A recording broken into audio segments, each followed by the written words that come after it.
শ্রুতিগল্পের আজকের আয়োজনে রয়েছে হুমায়ুন আহমেদ রচিত রহস্য গল্প পুফির তৃতীয় এবং শেষ পর্ব। রাত ৮টা বাজে। মিসির আলী তার শোবার ঘরের খাটে হেলান দিয়ে বসে আছেন। যথেষ্ট গরম পড়েছে, কিন্তু মিসির আলীর গায়ে হলুদ রঙের চাদর। তার ঠান্ডা ঠান্ডা লাগছে। মিসির আলীর হাতে স্টিফেন কিংয়ের ভৌতিক উপন্যাস, নাম স্কেলেটন ক্রিউ। তিনি অনেকখানি পড়ে ফেলেছেন, কিন্তু ভয়ের জায়গাগুলো ধরতে পারছেন না। স্যার, আসবো? মিসির আলী বই থেকে মুখ তুললেন। শ্যামলা চেহারার মধ্যবয়স্ক এক মহিলা দাঁড়িয়ে। মিসির আলী কিছু বললেন না। আপনার বাইরের দরজা হাট করে খোলা, কলিং বেল নেই বলে কড়া নেড়েছি। তারপর সাহস করে ঢুকে পড়লাম। সাধারণত চাদরে পা ঢাকা থাকলে কেউ চাদর সরিয়ে পা বের করে সালাম করে না। এই মহিলা তাই করল। মিসির আলী বললেন, আমি কি তোমাকে চিনি? না স্যার। তুমি যেভাবে পা ছুঁয়ে সালাম করলে, তা থেকে মনে হয়েছিল আমার ছাত্রী। ছাত্রীরাই এভাবে আমাকে সালাম করে। সালামের মধ্যে ভক্তির চেয়ে ভয়ভাব প্রবল থাকে। আমার ছিল? হ্যাঁ, ছিল। স্যার, আমার নাম শায়লা। আমি ক্লিনিক্যাল সাইকিয়াট্রিতে পিএইচডি করেছি, ইউনিভার্সিটি অফ মেরিল্যান্ড থেকে। একসময় আপনি এই ইউনিভার্সিটিতেই পড়াশোনা করেছেন। মিসির আলী বললেন, শুনে খুশি হলাম। আমার পিএইচডি ডিগ্রি নেই। সবার এই ডিগ্রি লাগে না স্যার, আপনার লাগে না। মিসির আলী বললেন, শায়লা, তোমার সিগারেট খেতে ইচ্ছা করছে, সিগারেট ধরাও, আমার দিক থেকে কোনো সমস্যা নেই। শায়লা বলল, আমার সিগারেট ধরাতে ইচ্ছে করছে কিভাবে বুঝলেন? তুমি টেবিলে রাখা সিগারেটের প্যাকেটের দিকে তৃষ্ণার্তের মতো তাকাচ্ছ, একটু দ্রুত নিঃশ্বাস নিচ্ছ। ইংরেজিতে একে বলে শর্ট ব্রেথ। নিকোটিনে যারা অভ্যস্ত, তাদের সিগারেট দেখলেই নিঃশ্বাস ঘন ঘন পড়তে থাকে। শায়লা বলল, আমার বিষয়ে আর কি বলতে পারেন? মিসির আলী বললেন, তুমি লেফট হ্যান্ডার। শায়লা বলল, আমি তো এমন কিছু করিনি যা থেকে বোঝা যাবে আমি লেফট হ্যান্ডার। আপনাকে সালাম করার সময়ও ডান হাতে সালাম করেছি। মিসির আলী বললেন, তোমার বাঁ হাতের আঙ্গুলে নিকোটিনের দাগ আছে। লেফট হ্যান্ডাররা বাঁ হাতে সিগারেট খায়। তুমি শুধু যে নিকোটিনে আসক্ত তা না, তুমি অ্যালকোহলিক। শায়লা হ্যান্ডব্যাগ খুলে সিগারেট বের করতে করতে বলল, আমি অ্যালকোহলিক এটা ঠিকই ধরেছেন। কিভাবে ধরেছেন জানতে চাচ্ছি না, জানা জরুরি না। আমি আপনার কাছ থেকে একটা বিষয় জানতে এসেছি। আমার নিজের নয়, আমার পেশেন্টের বিষয়। পেশেন্টের নাম আবুল কাশেম জোয়ারদার, এজি অফিসের বড় কর্মকর্তা। পোস্টের নাম ডেপুটি অ্যাকাউন্টেন্ট জেনারেল। তিনি একজন মৃত মানুষকে তার ঘরে ঘোরাফেরা করতে দেখেন। এটা কি সম্ভব? মিসির আলী বললেন, ভিজুয়াল হ্যালুসিনেশন অবশ্যই সম্ভব। অনেকেই মৃত মানুষকে দেখেছে, তার সঙ্গে কথা বলেছে, এমনটা বলে। আমার পেশেন্ট মৃত মানুষের 3টা ছবি তুলেছেন। মানুষটার নাম বরকতুল্লাহ। ছবিতে মৃত বরকতুল্লাহকে দেখা যাচ্ছে আগ্রহ নিয়ে টিভি দেখছে। স্যার, এটা কি সম্ভব? মিসির আলী বললেন, সম্ভব না। মানুষের ভ্রান্তি হয়, যন্ত্রের হয় না। মৃত মানুষের ছবি তোলা হয়েছে এমন গল্প শোনা যায় না। ট্রিক ফটোগ্রাফিতে কিছু ছবি তোলা হয়েছে, সবই লোক ঠকানো ছবি, তাও প্রমাণিত হয়েছে। তোমার ছবিগুলো রেখে যাও, দেখব। এখন দেখবেন না? এখন ছবি দেখতে ইচ্ছে করছে না। শায়লা বলল, 5টা ছবি খামে ভর্তি করে রেখে যাচ্ছি। মিসির আলী বললেন, তুমি না বললে 3টা ছবি? শায়লা বলল, বরকতুল্লাহ সাহেবের 3টা ছবি, 2টা আছে বিড়ালের ছবি। মৃত বিড়াল জীবিত হয়ে ঘুরছে তার ছবি। শায়লা বলল, বিড়ালের কিছু রহস্য আছে, পরে বলবো। ঠিক আছে, পরে বললেও হবে। শায়লা বলল, এই ভদ্রলোকের সমস্যা সমাধান আমার নিজের জন্য খুব জরুরি। তিনি আমাকে বিরাট ধাঁধার মধ্যে ফেলেছেন। ওই ভদ্রলোককে নিয়ে আমার খুবই ব্যক্তিগত একটা ঘটনা আছে। ঘটনাটা বলবো? মিসির আলী বললেন, আরেকদিন শুনবো। স্যার, আমি কি আজ চলে যাব? মিসির আলী হ্যাঁ সূচক মাথা নাড়লেন। স্যার, আমি কি আরও কিছু সময় থাকতে পারি? কোনো কথা বলবো না, চুপচাপ বসে থাকবো। বসে থাকতে চাচ্ছ কেন? কোনো কারণ নেই স্যার। কারণ অবশ্যই আছে। মানুষ কারণ ছাড়া কোনো কাজই করে না। তুমি কেন বসে থাকতে চাচ্ছ তা আমি জানি। শায়লা বলল, আপনি জানলে বলুন, আমি শুনি। আমার নিজের জানা নেই। মিসির আলী বললেন, তুমি আরও কিছুক্ষণ বসে থাকতে চাচ্ছ কারণ তুমি আশা করছো তুমি বসে থাকতে থাকতেই আজ ছবি দেখব। শায়লা বলল, আপনি ঠিকই ধরেছেন। আপনি ছবিগুলো এখন দেখছেন না, পরে দেখবেন। এর পেছনেও নিশ্চয়ই কারণ আছে। কারণটা বলুন, আমি চলে যাচ্ছি। মিসির আলী বললেন, আমি তোমার উপর বিরক্ত বলেই এখন ছবি দেখতে ইচ্ছে করছে না। ডক্টর অফ ফিলোসফি হয়ে বসে আছো আর বিশ্বাস করছো মৃত মানুষের ছবি তোলা হয়েছে। ছবিতে মৃত মানুষ টিভি দেখছে। What a nonsense. শায়লা উঠে দাঁড়ালো এবং লজ্জিত গলায় বলল, স্যার, আমি সরি। জোয়ারদার মেয়ের সঙ্গে রাতের খাবার খেতে বসেছেন। সুলতানা বসেননি। কিছুদিন ধরে তিনি স্বামীর সঙ্গে খেতে বসছেন না। অনিকা বলল, আমি একটা ধাঁধা জিজ্ঞেস করছি, জবাব দিতে পারবে? জোয়ারদার বললেন, না। চেষ্টা করে দেখো। চেষ্টা না করেই বলছো পারবো না? জোয়ারদার বললেন, আমি চেষ্টা করলেও পারবো না। অনিকা বলল, নাই তাই খাচ্ছ, থাকলে কোথায় পেতে, কহেন কবি কালিদাস পথে যেতে যেতে। জোয়ারদার বললেন, পারবো না মা। কথাবার্তার এই পর্যায়ে খাবার টেবিলের পাশে সুলতানা এসে দাঁড়ালেন। অনিকা বলল, এই ধাঁধাটার উত্তর তুমি দিতে পারবে? সুলতানা বললেন, তোমার খাওয়া শেষ হয়েছে তারপরেও বসে আছো কেন? উঠে হাত মুখ ধোও, নিজের ঘরে যাও। কাল ছুটি আছে, 1 ঘন্টা টিভি দেখতে পারবে। অনিকা উঠে গেল। সুলতানা অনিকার চেয়ারে বসতে বসতে বললেন, তোমাকে কিছু প্রশ্ন করব, আশা করি উত্তর দেবে। জোয়ারদার বললেন, আমি তো কখনো মিথ্যা বলি না। সুলতানা বললেন, শুরুই তো করলে মিথ্যা দিয়ে। এমন কেউ নেই যে মিথ্যা বলে না। জোয়ারদার হতাশ গলায় বললেন, কি জিজ্ঞেস করবে? জিজ্ঞেস করো। সুলতানা বললেন, মিথ্যা বলে পার পাবে না। আমার কাছে সব তথ্য প্রমাণ আছে। রঞ্জু লোক লাগিয়ে রেখেছিল, সে বের করেছে। ওই মেয়েটার সঙ্গে যে তোমার বিয়ে হয়েছিল তা আমি জানি। কোন মেয়েটা? ন্যাকা সাজবে না, খবরদার ন্যাকা সাজবে না। শায়লা মাগির কথা বলছি। এখন বুঝতে পারছি। গালাগালি করছো কেন? এটা তো ঠিক না। তুমি যদি তার সাথে লটর বটর করতে পারো, আমি গালাগালিও করতে পারি। সুলতানা হাতে মোবাইল নিয়ে বসেছিলেন। মোবাইল বাজছে। তিনি মোবাইল হাতে উঠে গেলেন। যাবার আগে বলে গেলেন, হাত মুখ ধুয়ে বসার ঘরে বসে থাকো, আমি আসছি। টেলিফোন করেছে রঞ্জু। তার গলার স্বরে রাজ্যের ভয়। কথাও ঠিক মতো বলতে পারছে না। বুবু, একটু আসতে পারবে? আজকে মারাই যাচ্ছিলাম। চোখ গেলে ফেলতে চেয়েছিল, অনেক কষ্টে চোখ বাঁচিয়েছি। কে চোখ গেলে ফেলতে চেয়েছিল? দুলাভাইয়ের বিড়ালটা। তোর দুলাভাইয়ের আবার কিসের বিড়াল? রঞ্জু বলল, যে বিড়ালটা আমাকে কামড়ায় সেটা দুলাভাইয়েরই বিড়াল। তুই এখন কোথায়? স্কয়ার হাসপাতালে ভর্তি হয়েছি। বুবু, গাড়ি পাঠিয়েছি, তুমি প্লিজ আসো, তোমার পায়ে পড়ি, দুলাভাইকে সঙ্গে আনবে না।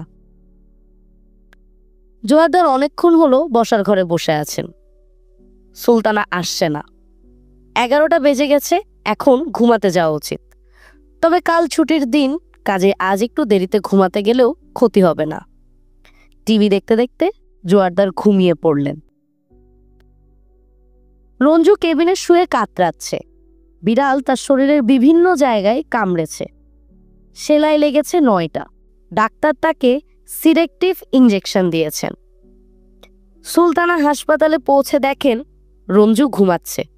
ঘুমের মধ্যেই কেঁপে কেঁপে উঠছে। হাত দিয়ে অদৃশ্য কিছু তাড়াবার চেষ্টা করছে। টেলিফোনে ক্রমাগত রিং হচ্ছে।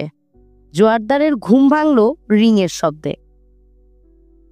হ্যালো, কে? আমি শাইলা। ও আচ্ছা। জোয়ারদার টিভির উপর রাখা ঘড়ির দিকে তাকালেন। রাত 1:10।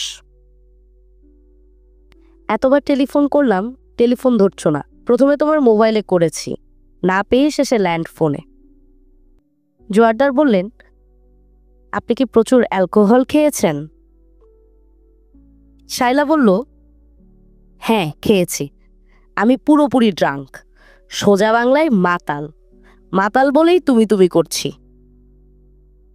শাইলা, কোনো সমস্যা? হ্যাঁ সমস্যা। তোমার কারণে একজন আজ আমাকে চূড়ান্ত অপমান করেছে। কে অপমান করেছে? সুলতানা? না, মিসির আলী সাহেব। আপনার তোলা বরকতুল্লার ছবি নিয়ে গিয়েছিলাম। ছবিগুলো দেখতে বললাম, উনি দেখলেনই না। বরং এমন কথা বললেন যেন আমি একজন মানসিক রোগী। মিসির আলী সাহেব কে? আছেন একজন, আপনি না চিনলেও চলবে। শাইলা, কাঁদছো কেন? মাতাল হয়েছি, এই জন্য কাঁদছি। আপনি তো মাতাল হননি। আপনি কেন আমাকে তুমি তুমি করছেন? সরি। আপনি আর কখনো আমার অফিসে আসবেন না। আচ্ছা, আর যাব না। শাইলা টেলিফোন রেখে দিল। রান্নাঘরে চায়ের কাপে চামচ নাড়ার শব্দ হচ্ছে। বসার ঘরে অস্বস্তি নিয়ে বসে আছেন শাইলা। সে ছবিগুলো নিতে এসেছে। তার ধারণা মিসির আলী ছবি দেখেননি। 1 সপ্তাহ পার হয়েছে, এখনো ছবি না দেখা হয়ে থাকলে আর দেখা হবে না। রান্নাঘর থেকে মিসির আলী বললেন, শাইলা, তুমি চায়ে ক চামচ চিনি খাও? 2 চামচ। মিসির আলী বললেন, ঘরে টোস্ট বিস্কিট আছে, চায়ের সঙ্গে খাবে? না স্যার। মিসির আলী ট্রেতে 2 কাপ চা এবং পিরিচে কয়েকটা টোস্ট বিস্কিট নিয়ে ঢুকলেন। শাইলার সামনে ট্রে রাখতে রাখতে বললেন, একটা টোস্ট বিস্কিট খেয়ে দেখো, ভালো লাগবে। টোস্ট বিস্কিটের গায়ে পনির দেওয়া আছে। পনিরের উপর 1 ফোঁটা রসুনের রস। Garlic toast with cheese. রান্নার বই পেয়েছি। আপনি রান্নার বই পড়েন? কেন পড়ব না? আমি রাঁধতে পারি না, কিন্তু রান্নার বই পড়তে ভালোবাসি। তুমি কি জানো, সাহিত্যে নোবেল পুরস্কার পাওয়া পার্ল এস বাকের চাইনিজ রান্নার উপর একটা বই আছে। আমি অনেক খোঁজ করছি, কিন্তু বইটা পাচ্ছি না। আপনার গার্লিক টোস্ট উইথ চিজ খুব ভালো হয়েছে। মিসির আলী চায়ে চুমুক দিলেন। তিনি কৌতূহলী চোখে তাকাচ্ছেন। শাইলা বাড়তি কৌতূহলের কারণ ধরতে পারছেন না। স্যার, আপনি কি ছবিগুলো দেখার সময় পেয়েছিলেন? মিসির আলী বললেন, তুমি যেদিন ছবিগুলো দিয়ে গেলে তার পরদিন ভোরবেলায় দেখেছি। এজি অফিসের সঙ্গে দুপুরবেলা যোগাযোগ করেছি। সেখান থেকে জানলাম বরকতুল্লাহ সাহেব জীবিত। প্রমোশন পেয়ে তিনি ডিএজি হয়েছেন। শায়লা চায়ে চুমুক দিয়েছিল। মিসির আলীর কথায় বিষম খেল। নিজেকে সামলে নিয়ে বিড়বিড় করে বলল, ও গড, তোমার নিজের কি ধারণা জোয়ারদার সাহেব কেন একজন জীবিত মানুষকে মৃত ঘোষণা করলেন? স্যার, আমার ধারণা তিনি আমার সঙ্গে দেখা করার অজুহাত হিসেবে এইসব গল্প করেন। ওনার সঙ্গে আমার বিয়ে ঠিক হয়েছিল। কথাবার্তা অনেক দূর আগানোর পর বিয়ে ভেঙে যায়। আমার প্রতি ওনার আলাদা দুর্বলতা একটা কারণ হতে পারে। তোমার কি ওই ভদ্রলোকের প্রতি কোনো দুর্বলতা আছে? না। বিয়ে করেছো? জি না। বাড়িতে একা থাকো? জি। আমি আর একটা কাজের মেয়ে। জোয়ারদার কি জানে তুমি নিঃসঙ্গ জীবনযাপন করো? জানেন না। আমি তাকে বলেছি যে একটি মেয়েকে আমি পালক নিয়েছি, ওর সঙ্গে দুষ্টুমি করে আমার সময় কাটে। মিথ্যা কথা কেন বলেছ? যাতে সে কোনো রং সিগন্যাল না পায়, ভেবে না বসে তার সঙ্গে বিয়ে না হওয়ায় আমি মেয়ে দেবদাস হয়ে গেছি। মিসির আলী বললেন, তাই তো হয়েছ। তুমি যখন হাইলি ইনটক্সিকেটেড অবস্থায় থাকো তখন কি জোয়ারদারের সঙ্গে টেলিফোনে যোগাযোগ করো? 2 বার করেছি। জোয়ারদারের তোমার প্রতি কি মনোভাব তা আমি জানি না, তবে তুমি যে মহিলা দেবদাস তা আমি যেমন জানি তুমিও জানো। রোগীর সমস্যা নিয়ে ছুটে এসেছ আমার কাছে। শায়লা উঠে দাঁড়ালো, আহত গলায় বলল, স্যার আমি যাব, চেম্বারের সময় হয়ে গেছে, ছবিগুলো দিন। মিসির আলী বললেন, বসো, ছবি নিয়ে তোমার সঙ্গে জরুরি কথা আছে। ছবিগুলো অত্যন্ত বিস্ময়কর। বিস্ময়কর কোন অর্থে? মিসির আলী বললেন, সব অর্থেই। তুমি বসো, আমি বলছি। তিনি পড়ার টেবিলে ড্রয়ারে রাখা ছবিগুলো নিয়ে এলেন। অনিকার কোণের বিড়াল এবং আলাদা বিড়ালের ছবি শায়লার সামনে রাখতে রাখতে বললেন, বিড়াল দুটোর মধ্যে তুমি কি কোনো পার্থক্য দেখছ? শায়লা বলল, জি না, দুটো একই বিড়াল। মিসির আলী বললেন, একই বিড়াল না, একটা ডান চোখের উপরে সাদা স্পট, অন্যটার বাঁ চোখের উপরে সাদা স্পট। বিড়াল দুটার একে অন্যের মিরর ইমেজ। বাচ্চা মেয়েটার কোলের বিড়াল, আয়নার সামনে যে বিড়াল দেখা যাবে অন্যটা সেই বিড়াল।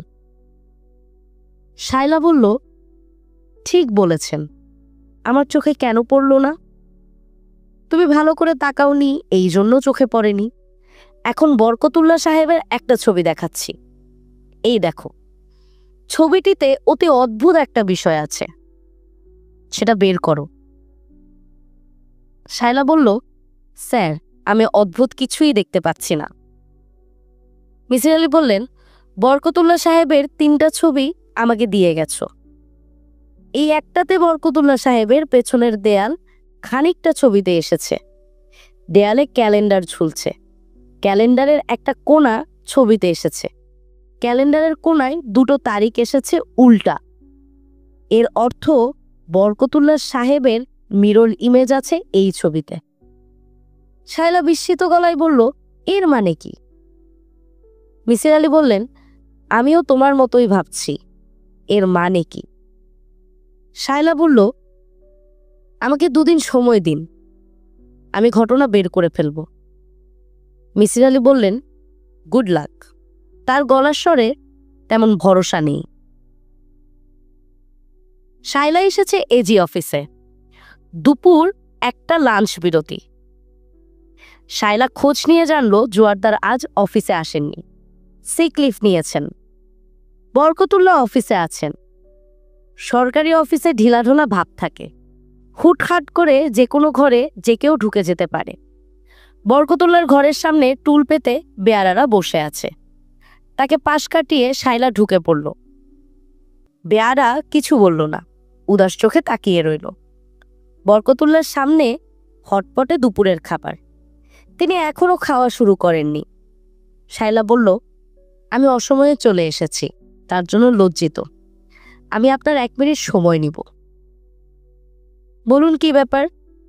শায়লা ব্যাগ থেকে 3টা ছবি বের করে বরকতুল্লাহর সামনে রাখতে রাখতে বলল, এই ছবিগুলো নিশ্চয়ই আপনার? হ্যাঁ। ছবিগুলো কে তুলেছে? বরকতুল্লাহ একটা ছবি হাতে নিয়ে বলল, কে তুলেছে বলতে পারছি না।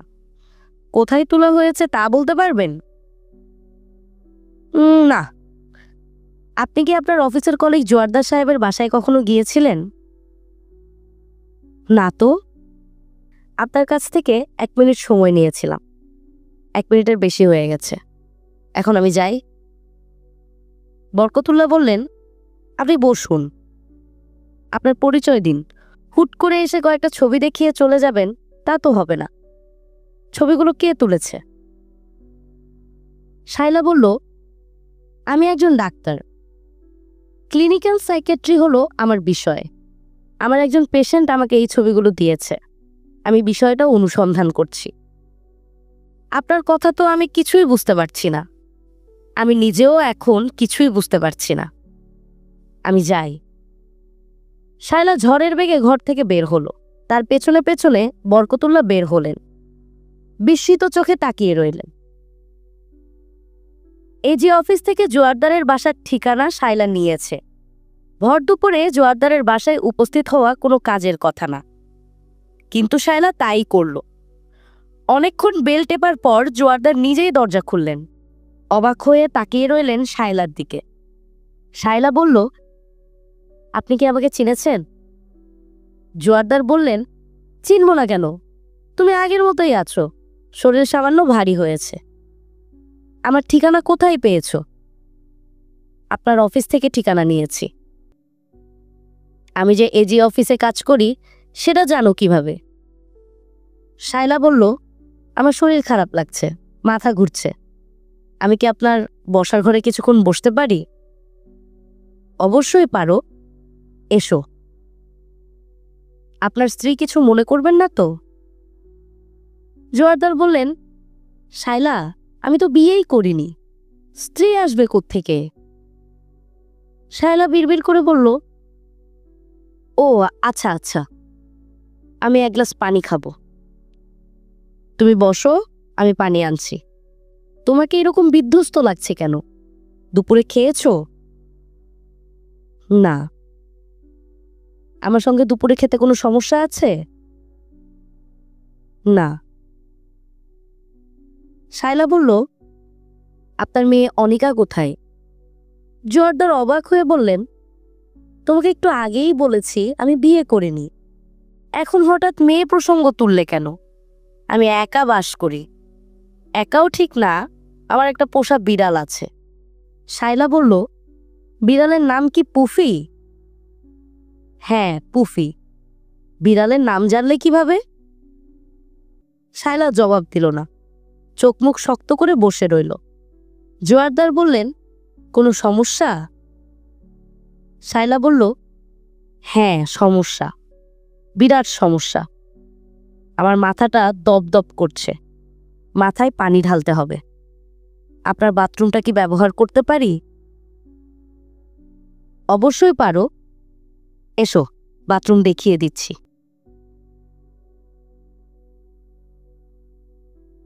ডক্টর শায়লার ডায়েরি। ডায়েরিতে ইংরেজিতে লেখা, কিন্তু এখানে বাংলায় ভাষ্য দেওয়া হলো। শুরুর দুটি লাইন ছিল কিছুটা এমন, I am lost, I am totally lost. আমি তলিয়ে গেছি, পুরোপুরি তলিয়ে গেছি। আমার ব্রেইনের নিউরোট্রান্সমিটার সিগন্যাল পাঠানোই ভুল করছে, কিংবা তথ্য গুছাতে পারছে না, সব এলোমেলো করে দিচ্ছে। শারীরিকভাবেও আমি ভেঙে পড়েছি। শরীরে প্রচুর অ্যালকোহল নেবার পরও আমার ঘুম আসছে না। আমার ক্ষুধা কমে গেছে এবং তৃষ্ণা বেড়েছে। কিছুক্ষণ পরপরই মুখ শুকিয়ে যাচ্ছে। তখন পানি খাচ্ছি, তাতেও শুকনা ভাব দূর হচ্ছে না। এই সঙ্গে শুরু হয়েছে ভার্টিগো সমস্যা। সারাক্ষণ মনে হয় চারপাশে সবকিছু ঘুরছে। চোখ বন্ধ করে রাখলেও এই ঘূর্ণন বন্ধ হয় না। আমার জীবনের ঘটনা প্রবাহ ভালোমতো লিখে যাওয়া অত্যন্ত জরুরি, কারণ আমার জীবনের ঘটনাবলী ব্যাখ্যার দাবি রাখে। আমি নিজে ব্যাখ্যা করতে পারলে ভালো হতো, তা পারছি না। বিশেষ বিশেষ সময়ে হাতির পা কাদামাটিতে আটকে পড়ে। মিসির আলি স্যারের পা এখন কাদাবন্দি। তিনি অবশ্যই পা টেনে তোলার চেষ্টা চালিয়ে যাচ্ছেন। আমি হাল ছেড়ে দিয়েছি। হাল ছেড়ে দেওয়া ছাড়া আমি কি আর করতে পারি? আমি দুজন জোয়ারদারকে দেখলাম। এদের চেহারা এক, নাম এক, এমনকি টেলিফোন নাম্বার এক, কিন্তু দুজন সম্পূর্ণ আলাদা। একজন বিয়ে করেছেন, তার একটি মেয়ে আছে। মেয়েটির একটি পোষা বিড়াল আছে, বিড়ালটার নাম পুফি। অন্যজন চিরকুমার, তবে তারও একটি বিড়াল আছে, বিড়ালটার নাম কুফি। বরকতুল্লাহ নামের একজনকে আমি দেখলাম, তারও মনে হয় দুটি সত্তা। এক জায়গায় তিনি মৃত, অন্য জায়গায় তিনি জীবিত। এই উদ্ভট হাস্যকর ব্যাপার কল্পকাহিনীর জন্য ঠিক আছে, আমার জন্য ঠিক নেই। আমি কল্পকাহিনীর কোনো চরিত্র না। মিসির আলি স্যারকে জিজ্ঞেস করলাম, স্যার আমি কি পাগল হয়ে গেছি? স্যার বললেন, এখনো হওনি, তবে সম্ভাবনা আছে। সম্ভাবনা যে আছে তা আমার মতো কেউ জানে না। জোয়ারদারের সঙ্গে আমার বিয়ের পাকা কথা হয়েছিল, তারপর কুৎসিত অজুহাতে বিয়ে ভেঙে যায়। তখন একবার আমি পাগল হয়ে গিয়েছিলাম। লোকলজ্জার ভয়ে দেশে আমার কোনো চিকিৎসা করা হয়নি।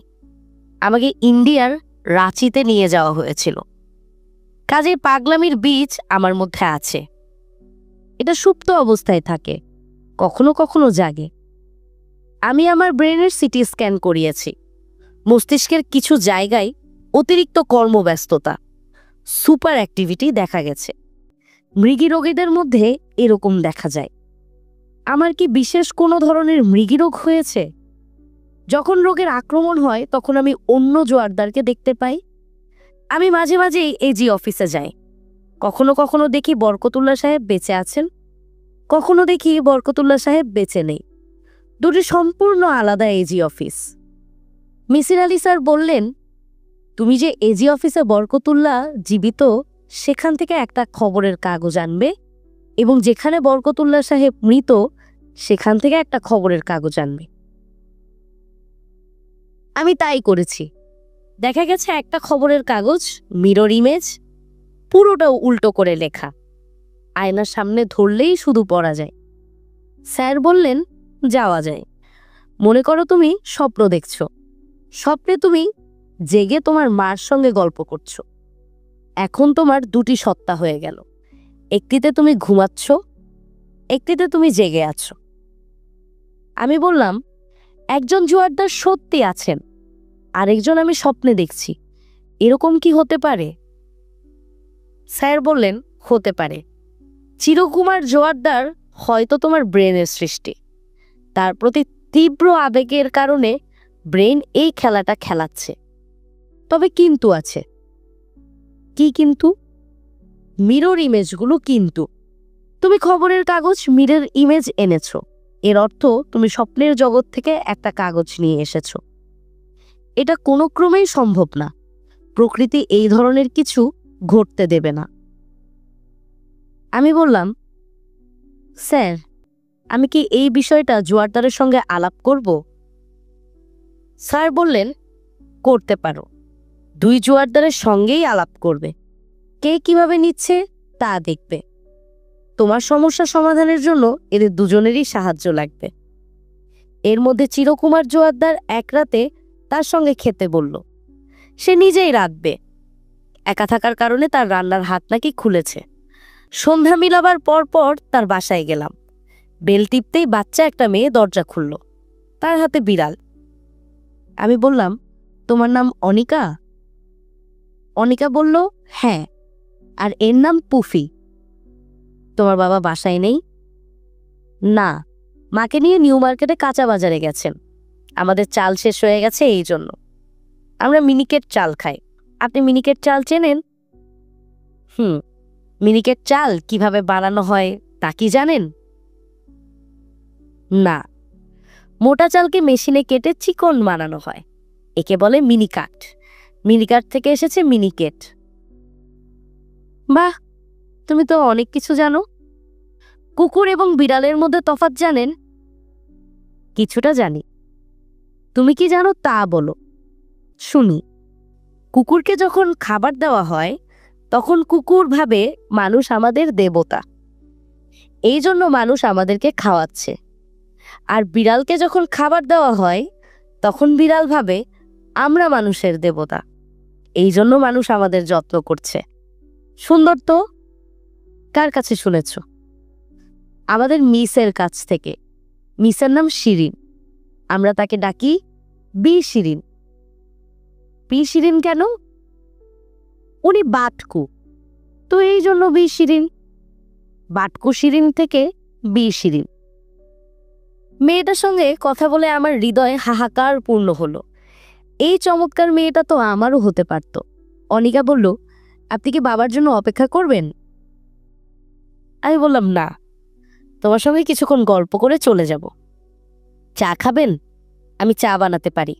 বসার ঘরে বসুন, আমি চা বানিয়ে আনছি। মেয়েটির বসার ঘরে বসলাম। এই ঘর আমি ছবিতে দেখেছি। দেয়ালে ক্যালেন্ডার ঝুলছে। মোবাইল ফোনের ক্যামেরার অপশন দিয়ে ক্যালেন্ডারের ছবি তুললাম। ক্যালেন্ডারের লেখা ছবিতে উল্টা এলো, মিরর ইমেজ। কি হচ্ছে এসব? বাসায় ফিরে হুইস্কির বোতল খুলে বসলাম। পেগের পর পেগ খাচ্ছি, নেশা হচ্ছে না। রাত 1টার দিকে আমার কাছে টেলিফোন এলো। জোয়ারদার টেলিফোন করেছে। সে বলল, আমি তোমার জন্য রান্না করেছি, তুমি আসোনি কেন? কোনো সমস্যা? সমস্যা তো বটেই। এই সমস্যা আমি মেনে নিতে পারছি না। আমি কি করব তাও বুঝতে পারছি না। Is there anyone who can help? God, oh God, help me please. Misir Ali আতঙ্কিত গলায় বললেন, তোমার এই কি অবস্থা? কি সর্বনাশ! শায়লাকে চেনা যাচ্ছে না। তার ওজন কমেছে 18 পাউন্ড। গালের হাড় বের হয়ে গেছে। চোখ গর্তে ঢুকে গেছে। চোখের চারদিকে কালি। শায়লা কাঁদো কাঁদো গলায় বলল, স্যার, আমি কিছু খেতে পারছি না, রাতে ঘুমোতে পারছি না, আমার ভার্টিগো হয়েছে, চারদিকে সব কিছু ঘুরছে। মিসির আলী বললেন, আমি পানিতে ভিজিয়ে টাওয়েল এনে দিচ্ছি। চোখের উপর ভেজা টাওয়েল চেপে ধরে কিছুক্ষণ বসে থাকো এবং মনে মনে বলো, আমি ঠিক হয়ে গেছি, আমি ঠিক হয়ে গেছি। ভার্টিগোর ক্ষেত্রে অটো সাজেশন খুব ভালো কাজ করে। স্যার, আমার কোনো কিছুই কাজ করবে না। আমি দেশ ছেড়ে চলে যাচ্ছি। এই যন্ত্রণায় আমি থাকবো না। কোথায় যাচ্ছ? কবে যাচ্ছ? মঙ্গলবার বিকেলে আমার ফ্লাইট। যাচ্ছি ইংল্যান্ড। সেখানে আমার বড় চাচা আর চাচি থাকেন। তাদের সঙ্গে থাকবো। সব ছেড়ে ছুড়ে চলে যাচ্ছি। তাতেও ভয় কাটছে না। ভয় কাটছে না কেন? আমার মনে হচ্ছে এয়ারপোর্ট থেকে বের হয়ে দেখব জোয়ারদার আমাকে নিতে এসেছে। তার সঙ্গে বের হয়ে দেখব আরেকজন জোয়ারদার কালো বিড়াল কোলে নিয়ে দাঁড়িয়ে আছে। মিসির আলী হেসে ফেললেন। চোখে ভেজা টাওয়াল এবং সেলফ হিপনোসিসে কিছুটা কাজ হয়েছে। শায়লা আগের চেয়ে ভালো বোধ করছে। তার মাথাও ঘুরছে না। মিসির আলী বললেন, তোমার ব্যাপারটা নিয়ে আমি অনেক ভেবেছি, কিছু তথ্যও জোগাড় করেছি। শায়লা বলল, স্যার, আমি এই বিষয়ে আর কোনো কিছুই শুনতে চাচ্ছি না। আমি আপনার কাছে এসেছি বিদায় নিতে। আমি সব কিছু থেকে হাত ধুয়ে ফেলেছি। মিসির আলী বললেন, তুমি চেষ্টা করলেও হাত ধুতে পারবে না। পালিয়ে গিয়েও লাভ হবে না। পালিয়ে যাওয়া ছাড়া আমি কি করব? রিয়েলিটি ফেস করবে। শায়লা বলল, কোনটা রিয়েলিটি? চিরকুমার জোয়ারদার রিয়েলিটি, নাকি স্ত্রী কন্যা নিয়ে যে জোয়ারদার বাস করছে সে রিয়েলিটি? তুমি দুজন জোয়ারদারকে দেখেছো, তোমার কাছে দুজনই রিয়েলিটি। তোমার শুনলে ভালো লাগবে যে এরকম সমস্যায় তুমি একা পড়নি, অনেকেই পড়েছে। শায়লা বলল, পাগলা গারদে যারা আছে তারা হয়তো পড়েছে। পাগলদের কাছে রিয়েলিটি বলে কিছু নেই। কিন্তু স্যার, আমি তো পাগলা গারদের বাসিন্দা না। মিসির আলী বললেন, পাগলা গারদের বাসিন্দা না হয়েও অনেকের রিয়েলিটি সমস্যায় পড়েছে। 3টা ডকুমেন্টের উদাহরণ আমি তোমাকে দিতে পারি। শায়লা বলল, স্যার, আমি কিছু শুনবো না। ডকুমেন্টেড গল্প শুনে তো আমার সমস্যার সমাধান হবে না। মিসির আলী বললেন, শুনতে না চাইলে শুনবে না, তবে আমি মনে করি একজন সাইকিয়াট্রিস্ট হিসেবে রিয়েলিটির নতুন ব্যাখ্যা তোমার শোনা উচিত। শায়লা হতাশ গলায় বলল, আচ্ছা, আমি শুনছি, আপনি বলুন। চা বানিয়ে আনি, চা খেতে খেতে শোনো। আচ্ছা, আর টোস্ট বিস্কুট থাকলে আনো, প্রচণ্ড ক্ষুধা লেগেছে। Garlic toast with cheese. Toast biscuit নেই? তুমি তোমার ড্রাইভারকে পাঠাও, তোমার জন্য এক বাটি স্যুপ নিয়ে আসবে, তোমার খাওয়া দরকার। শায়লা আতশোয়া হয়ে চেয়ারে বসা, তার চোখে ভেজা টাওয়াল। পুরো এক বাটি স্যুপ সে কিছুক্ষণ আগে খেয়ে শেষ করেছে। তার সামনে চায়ের কাপ, সে চায়ের কাপে চুমুক দিচ্ছে না। মিসির আলী বললেন, তোমার যদি ঘুম পেয়ে থাকে তাহলে কিছুক্ষণ ঘুমিয়ে নাও। শায়লা বলল, আমি ঘুমাবো না। আপনি কি বলবেন বলুন, আমি মন দিয়ে শুনছি। মিসির আলী বললেন, সারা পৃথিবীতেই গির্জা হচ্ছে রেকর্ড কিপিংয়ের জায়গা, এটা তো জানো। জানি, গির্জা জন্মমৃত্যুর রেকর্ড রাখে। জন্মমৃত্যু ছাড়াও বড় বড় ঘটনার রেকর্ডও রাখা হয়। 600 বছর আগে একটা সুপারনোভার এক্সপ্লোশন হয়েছিল। রাতের বেলাতেও তখন পৃথিবীতে দিনের মতো আলো থাকতো, মনে হতো আকাশে দুটি সূর্য। এই ঘটনাও আমরা পেয়েছি গির্জার রেকর্ড থেকে। শায়লা, তুমি শুনছো না ঘুমিয়ে পড়েছ? শায়লা মুখ থেকে টাওয়াল সরালো, সিগারেট ধরিয়ে চায়ের কাপে চুমুক দিয়ে বলল, আমি খুব মন দিয়ে শুনছি। মিসির আলী বললেন, রেকর্ড রাখার দায়িত্ব চার্চের ফাদারের, তবে তিনি ছাড়া কেউ যদি বিশেষ কোনো ঘটনা জানাতে চাইতো তাও পারত। 1867 সনে আমেরিকার মন্টানা স্টেটের চার্চে জন উইলিয়াম স্মিথ নামের একজন ভদ্রলোক তার জীবনের একটি বিশেষ ঘটনা লিখে জমা দেন। ঘটনা তিনি যেভাবে লিখে গেছেন সেভাবেই পড়ি, নাকি তুমি নিজে পড়বে? আমি নিজে পড়ব।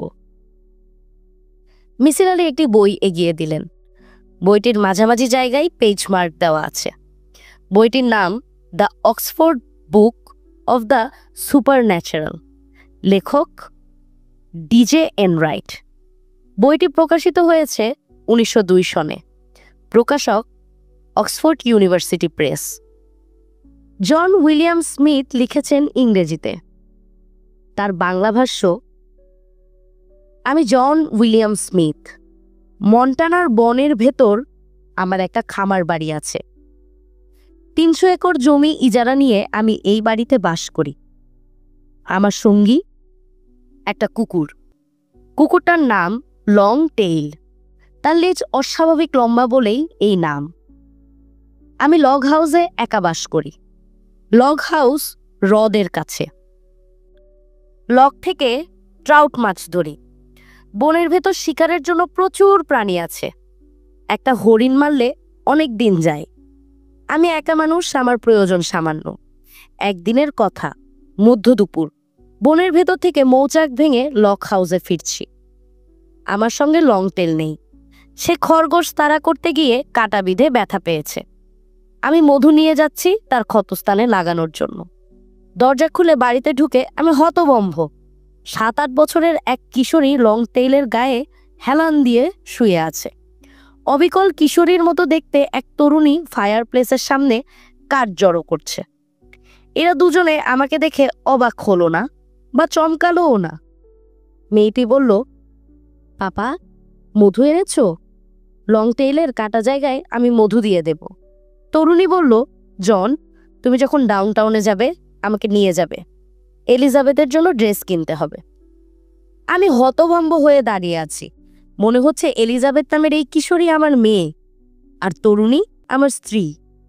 কিন্তু এটা কি করে সম্ভব? হলি ফাদার এবং হলি গোস্টের নামে শপথ, আমি যা লিখছি সবই সত্য। এর মধ্যে কোনো অতিরঞ্জন নেই। অবিবাহিত মানুষের লগ হাউস আর বিবাহিত মানুষের লগ হাউসে কিছু পার্থক্য থাকে। এখন আমার লগ হাউস বিবাহিত মানুষদের ঘর ভর্তি মেয়ে এবং তার মেয়ের জিনিস। আমি এদের কাছে নিজেদের কথা কিছুই বললাম না। এদেরকে আমি সঙ্গে সঙ্গে গ্রহণ করে নিলাম। আমার স্ত্রীর নাম মার্থা। তার গর্ভে আমার একটি পুত্র সন্তান হলো। পুত্রের নাম দিলাম মার্শাল। এক শীতের রাতের কথা, প্রচুর বরফ পড়ছে। মার্শাল তার বোনের কোলে।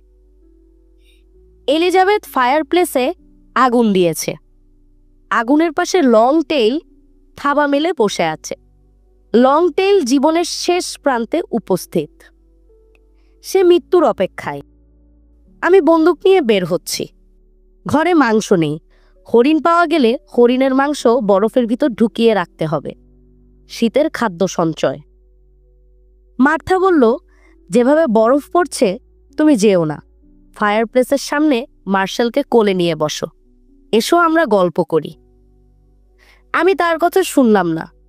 বন্দুক নিয়ে বের হলাম। একটা বন্য ছাগল মেরে ঘরে ফিরে দেখি কেউ নেই, শুধু লং টেইল মরে পড়ে আছে। ফায়ার প্লেসে আগুন জ্বলছে না। আমার ছেলে মেয়ে এবং তাদের মার কোনো কাপড় চোপড়ও নেই। আমি ফিরে গেছি অবিবাহিত পুরুষের জীবনে। এরপর আমি আর পরিবারের দেখা পাইনি। বৎসরের পর বৎসর অপেক্ষা করেছি কোনো একদিন লক হাউসে ঢুকে দেখব সবাই আছে। শায়লা পড়া শেষ করে বলল, জন স্মিথের এই ঘটনার কোনো ব্যাখ্যা কি কেউ দিয়েছে? মিসির আলী বললেন, একটা ব্যাখ্যা দেওয়া হয়েছে। জন স্মিথ ছিলেন নিঃসঙ্গ মানুষ। তিনি তার পরিবার কল্পনা করে নিয়েছেন, কল্পনাকেই রিয়েলিটি ভেবেছেন। এই রিয়েলিটির একটা নাম আছে, এসিআর, অর্থাৎ সেলফ ক্রিয়েটেড রিয়েলিটি। শায়লা বলল, এই ব্যাখ্যা আমার কাছে যথেষ্ট যুক্তিযুক্ত মনে হচ্ছে। মিসির আলী বললেন, ভুল ব্যাখ্যা। লং টেইলের মৃত্যুর পর জন স্মিথ আরও নিঃসঙ্গ হয়েছে। এই অবস্থায় কল্পনার পরিবার তার কাছে ফিরে আসার কথা, কিন্তু আসেনি। শায়লা চুপ করে রইল। মিসির আলী বললেন, আমার ধারণা লং টেইল কুকুরটা জন স্মিথের ডাবল রিয়েলিটির সঙ্গে যুক্ত। কুকুর নেই, ডাবল রিয়েলিটিও নেই। শায়লা বলল, আপনি কি বলতে চাচ্ছেন জোয়ারদারের পুফি বিড়ালটা তার ডাবল রিয়েলিটির সঙ্গে যুক্ত? পুফি না থাকলে ডাবল রিয়েলিটি থাকবে না? মিসির আলী শায়লার প্রশ্নের জবাব না দিয়ে বললেন, তোমার একটা সিগারেট দাও, খেয়ে দেখি। আমার প্যাকেটে সিগারেট নেই। রঞ্জু সুলতানার ফ্ল্যাটে এসেছে। তার হাতে ব্যান্ডেজ, চোখের নিচে ব্যান্ডেজ। রঞ্জুর ভাবভঙ্গিতে প্রবল অস্থিরতা। সুলতানা বললেন, তোকে আবার বিড়াল কামড়েছে? কখন কামড়েছে? রাতে। চোখে আঁচড় দিতে চেয়েছিল, নখ দিয়ে থাবা দিতে গিয়েছে। আমি খপ করে পা চেপে ধরাই রক্ষা। অনিকা কোথায়? স্কুলে। তার বিড়ালটা আছে না? আছে। Good, very good. Puffy, Puffy, come here little darling. Puffy ঘরে ঢুকল, সুলতানার পায়ের কাছে বসল। রঞ্জু বলল, বিড়ালটা খুঁড়িয়ে খুঁড়িয়ে হাঁটছে, লক্ষ্য করেছ? হ্যাঁ। রঞ্জু বলল, এতদিন ধারণা ছিল দুলাভাইয়ের বিড়াল আমাকে কামড়ায়। ঘটনা তা না। কাল রাতে বুঝতে পেরেছি পুফি আমাকে কামড়ায়। পুফিকে খুঁড়িয়ে খুঁড়িয়ে হাঁটতে দেখে কনফার্ম হলাম। গত রাতে তার একটা পা ভেঙে দিয়েছি। সুলতানা বললেন, পাগলের মতো কথা বলছিস কেন? এই বিড়াল রাতে গুলশানে যায়, তোকে কামড়ে তারপর ফিরে আসে? রঞ্জু বলল, হ্যাঁ, বিড়াল কিভাবে যায় কিভাবে আসে তা আমি জানি না। বিড়াল যে এই পুফি সে ব্যাপারে আমি নিশ্চিত। তাকিয়ে দেখো, খুঁড়িয়ে খুঁড়িয়ে যাচ্ছে। কিভাবে আমার দিকে তাকাচ্ছে দেখো। মনে হচ্ছে না এক্ষুনি আমার উপর ঝাঁপ দিয়ে পড়বে? তোর ভাবভঙ্গি আমার কাছে ভালো লাগছে না। তুই করতে চাস কি? খুন করতে চাই। মানুষ খুন না, বিড়াল খুন। বুবু, বাসায় হাতুড়ি আছে? আমাকে একটা হাতুড়ি দাও। তুই চুপ করে বস, মাথা ঠান্ডা কর। রঞ্জু খাবার ঘরে ঢুকল, তার হাতে মাংস কাটার বড় ছুরি। রঞ্জু মধুর গলায় ডাকল, পুফি, Puffy, come here little darling.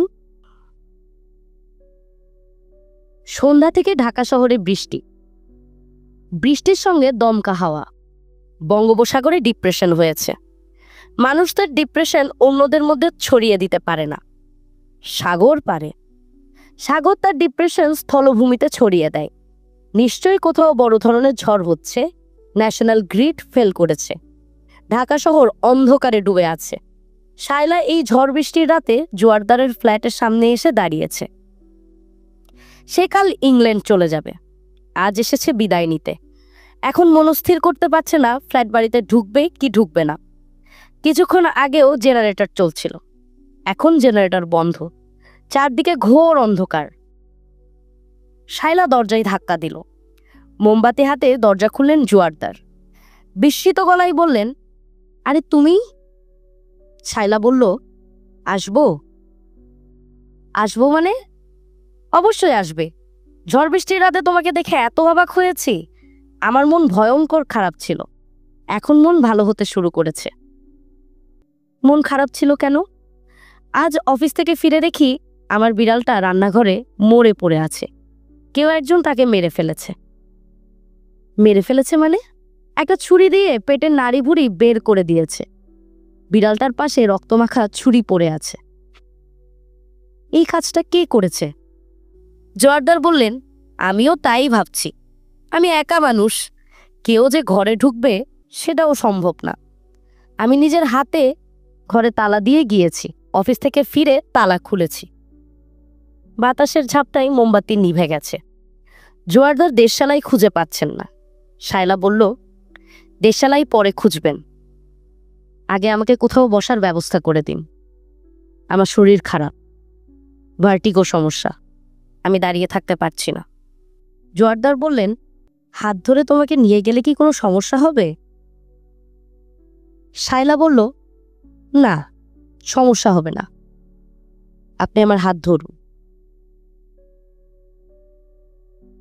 বসার ঘরে জোয়ারদার এবং শায়লা মুখোমুখি বসে আছে। ঘর অন্ধকার, তুমুল ঝড় শুরু হয়েছে। মাঝে মাঝে বিদ্যুৎ চমকাচ্ছে।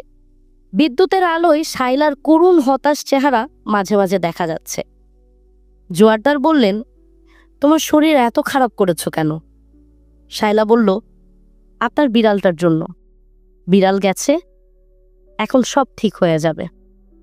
জোয়ারদার বললেন, তোমার কথা বুঝতে পারছি না। শায়লা বলল, আমিও বুঝতে পারছি না। জোয়ারদার বললেন, তোমার গায়ে যে অনেক জ্বর, এটা জানো? জানি। এত জ্বর নিয়ে ঝড় বৃষ্টির মধ্যে ফিরবে কিভাবে? গাড়ি এনেছো? না, আমি এখানেই থাকবো। আপনাকে আর চোখের আড়াল করব না। চোখের আড়াল করলে যদি অন্য রিয়েলিটিতে চলে যাই। জোয়ারদার বললেন, শায়লা, তোমার কথাবার্তা কিছুই বুঝতে পারছি না। শায়লা বলল, জ্বরের ঘোরে আমি ভুল বকছি, এই জন্য আমার কথা বুঝতে পারছেন না। দয়া করে আপনি আমার হাত ধরে পাশে বসে থাকুন। আর আপনার যদি আমার হাত ধরতে লজ্জা লাগে, তাহলে আমি হাত ধরে বসে থাকব। লজ্জা করার বিলাসিতা এখন আমার আর নেই। জোয়ারদার শায়লার পাশে এসে বসলেন। ঢাকা শহর বৃষ্টিতে ভিজতে লাগলো।